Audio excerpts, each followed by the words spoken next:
Support comes from the Missouri Forest Products Association, saluting Earth Day on April 22nd with an ongoing commitment to help offset carbon emissions with sustainable harvesting of Missouri forests. Details at choosewood.com.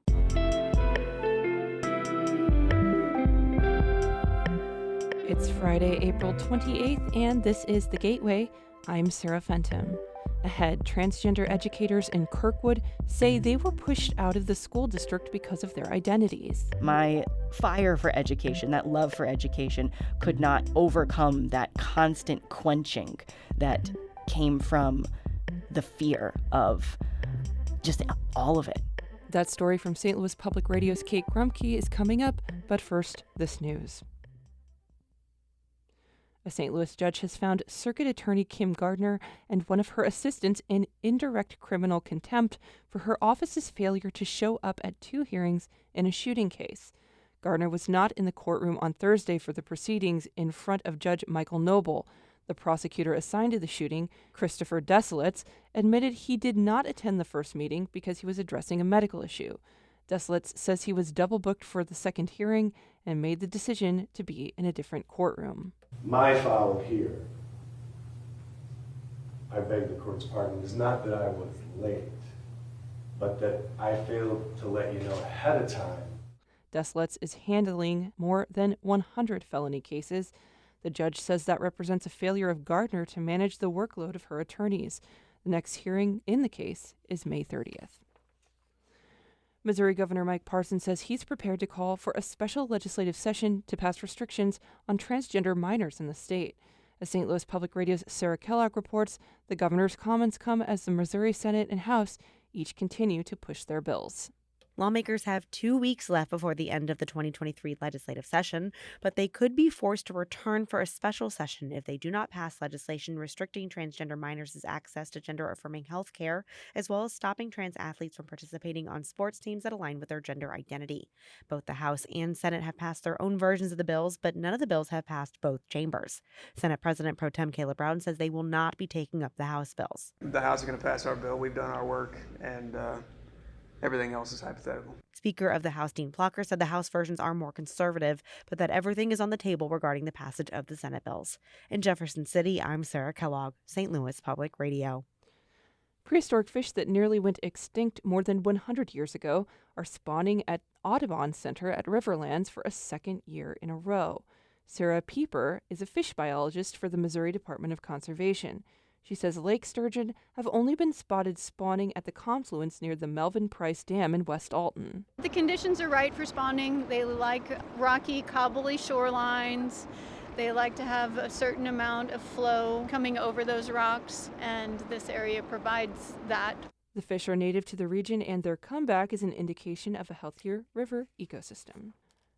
The cities of Cahokia Heights and East St. Louis are asking for help from the Army Corps of Engineers and other Metro East towns to reduce flooding. The mayors made the request on Thursday. Cahokia Heights Mayor Curtis McCall Sr. and others say they want neighboring communities to pay into the Metro East Sanitary District, the agency that manages a ditch critical to the area's long-standing flooding.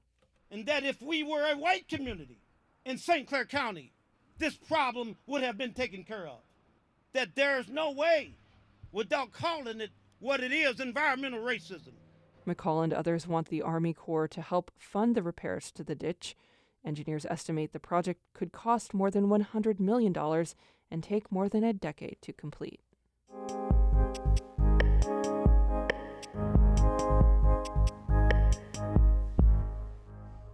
As Missouri Republicans continue to push for policies severely limiting how transgender people can exist in the state, some trans teachers say they've faced discrimination in a St. Louis area school district. St. Louis Public Radio's Kate Grumke reports on why transgender educators in Kirkwood say they were treated differently than their cisgender colleagues. When Hollis Moore was looking for their next teaching job, they wanted to work for a school district that would be affirming of their identity.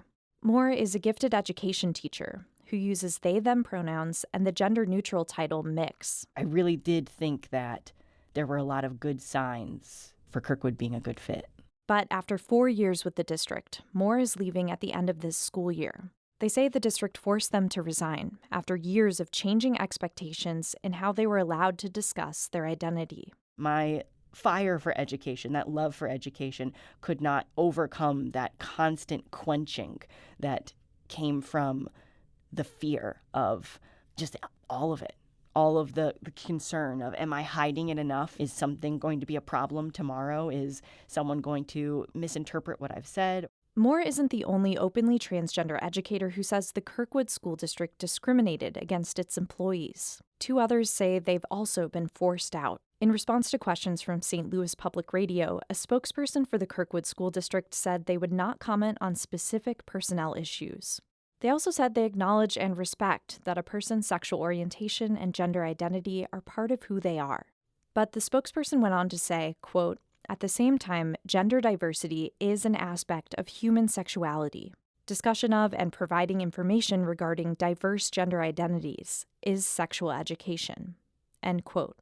That point, that talking about gender identities is sex education, is one the educators say is extremely inappropriate. Delilah Wild recently left her position in the Kirkwood School District. Wild is a transgender woman and says she was told about the sex education policy 2 days into her new job as a guidance counseling substitute. They read some very offensive policy on how they considered my gender identity to be sexual education, which I obviously was not happy about because they've essentially sexualized my identity. And that's a very dangerous place to be in as an educator as well, because you're working with kids. I was kind of crying throughout this process because I'm just I felt really safe, and then all of a sudden I realized it was very unsafe. Wild resigned soon after. Advocates say sharing information about gender identity is not sex education. Lindley Edges is the legal director at the Transgender Law Center, a national organization that advocates for trans and gender nonconforming people's rights.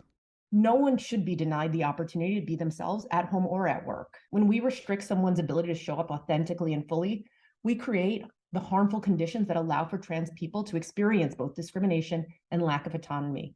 A U.S. Supreme Court decision in 2020 found trans people cannot be discriminated against because of their identity. But Edges says just because it's illegal doesn't mean that's fully enforced across the country. And Missouri's statewide anti-discrimination policy doesn't include LGBTQ people.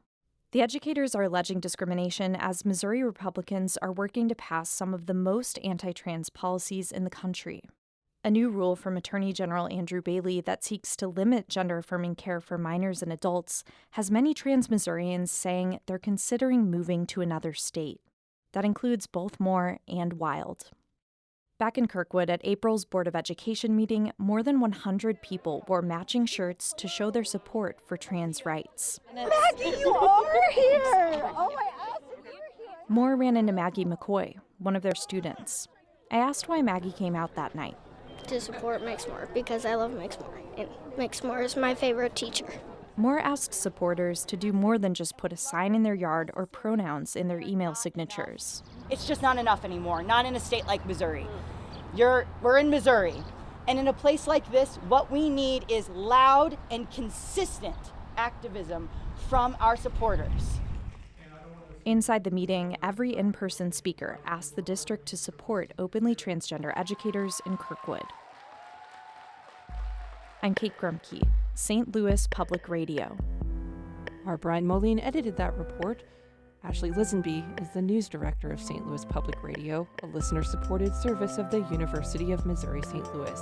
Music by Ryan McNeely of Adult Fur. I'm Sarah Fenton.